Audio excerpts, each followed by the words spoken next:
Double trip అయిపోతుంది. ఇప్పుడే airport authorities నుంచి ఇన్ఫర్మేషన్ వచ్చింది. Due to bad climatic conditions cruise అన్నీ క్యాన్సిల్ చేసేసారంట.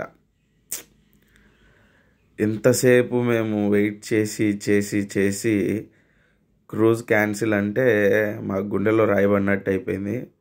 ఇంకెక్కబోతున్నాం అనుకుంటూ ఉన్నాం.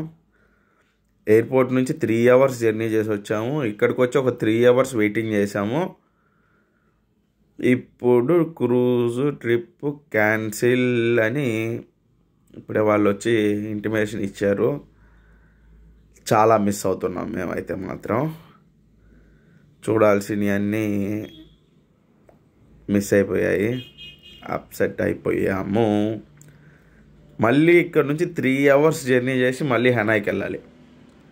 ఎందుకంటే హెలాంగ్ బేలో ఇంక చూసేదానికి ఏమి ఉండదు.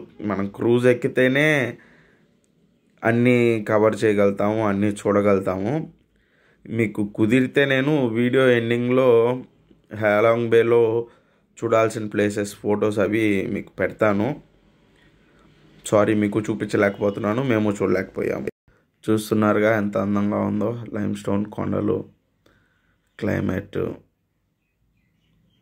ఇది వచ్చి గృహలు, మన బెలూన్ గృహాలు లాంటివి.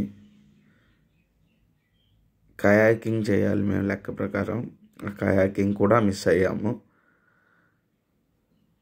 ఇది మేము ఎక్కాల్సిన క్రూజ్.